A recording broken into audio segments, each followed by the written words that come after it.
loudness.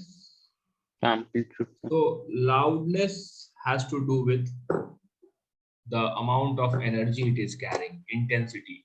ठीक है, उस पे loudness depend करता है.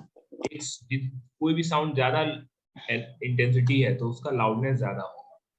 तो हम बस एम्पलीट्यूड से नहीं कर सकते थे. सो हाँ, तो so we know that like aeroplane का साउंड और कार का sound you can differentiate because loudness aeroplane में बहुत ज्यादा है compare to car. So it depends on intensity of sound. Intensity is proportional to amplitude square. Okay. Fine. तो amplitude ज्यादा होगा तो intensity भी ज्यादा होगा. This loudness, it is measured in decibels. ठीक है, इस तरह से short form में dB लिखते हैं. It's the unit of measurement of loudness.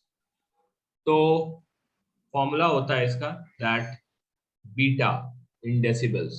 Loudness beta क्या है? अच्छा, डेसिबल्स में लाउडनेस. ठीक है, it is 10 log 10 I upon I naught. I naught है, बता रहा हूँ. So I is the intensity of sound. I naught is the reference intensity. और रेफरेंस इंटेंसिटी की लाउडनेस क्या है?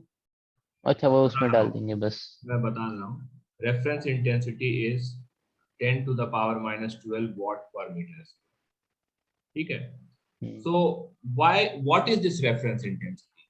So it is the sound which is just audible to human ears. ये सब human के लिए है. हाँ, तो वो just audible है. Okay. 10 to the power minus 12 से थोड़ा सा भी ज्यादा होगा तो क्लियरली सुनाई दे रहा होगा. अच्छा, और अगर ये सब कुछ ह्यूमन के रेफरेंस में हो रहा है तो कोई चीज ऑडिबल है या इनऑडिबल है, वो आप सिर्फ ये बताओगे कि ह्यूमन सुन सकता है या नहीं? मतलब उसकी साउंड अगर ऐसे कैसे डिटरमाइन करोगे साउंड आ रहा है या नहीं आ रहा? तो वो ह्यूमन के लिए ही हम कर रहे हैं. लेकिन आप इसका यूज इंस्ट्रूमेंट, अब कंप्यूटर प्रोग्राम इंस्ट्रूमेंट्स वगैरह हो गए. राइट. ठीक है, तो वहां पे भी इसका यूज किया जा सकता है.